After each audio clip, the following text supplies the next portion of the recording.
Moving on, we have breaking inputs coming in. Now, this is about the Chief Minister of Uttar Pradesh, Yogi Adityanath, who's made a statement on bulldozer action. Big news coming in. Yogi Adityanath has spoken about bulldozer action.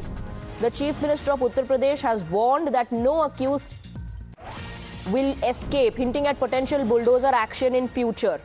He said 79 cases have been registered so far, naming 225 accused, 78 already arrested, and raids conducted on 134 firms. Let's go across to Adib. Which specific case is the Chief Minister talking about?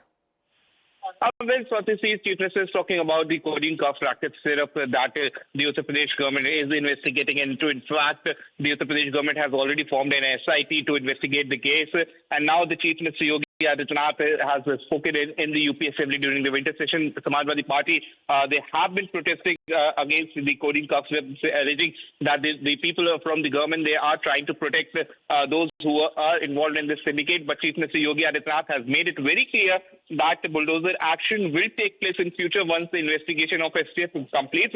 In fact, he has also taken a jibe at the Samajwadi Party, saying that if we are going to go deeper into this racket, we are going to find that the racket has some links with the Samajwadi Party, and then Samajwadi Party will not be in a position to cry when the bulldozers will roll at the properties of those who are involved in this racket, Swati. All right, Adib, let's also listen into what the CM said. Illegal यानी इसमें एडिटेशन का भी नहीं है, यह illegal diversion का है।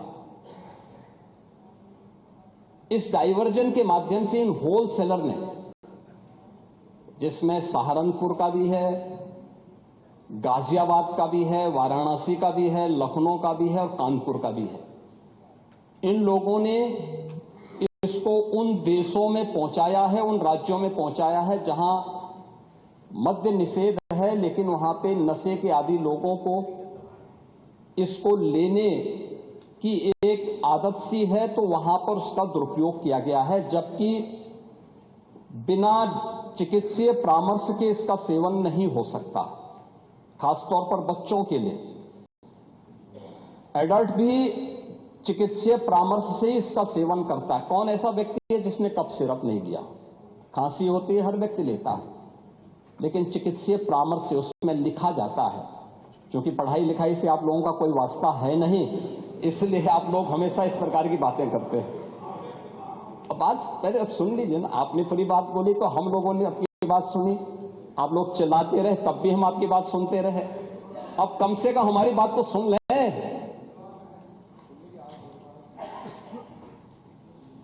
ये कार्रवाई सरकार ने की है और सरकार ने इसके लिए 79 अभियोग अब तक दर्ज किए हैं।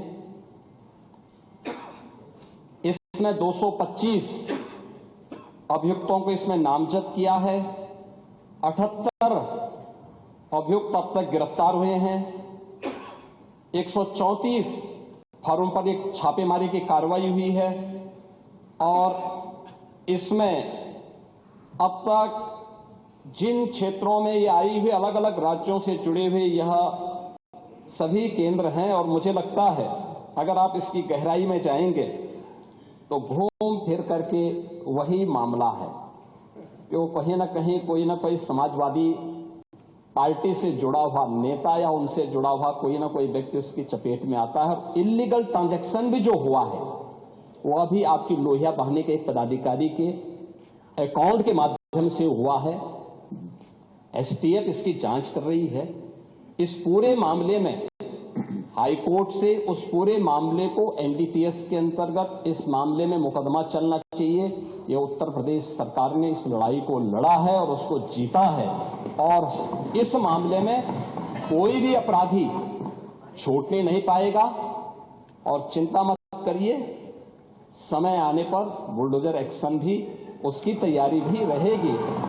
So, amid the cough syrup row, that was perhaps a warning coming in from the Chief Minister of Uttar Pradesh, who says that no accused will escape, and if needed, when time comes, bulldozer action will be taken as well. Thank you to Adib for all the details. Quick break with that.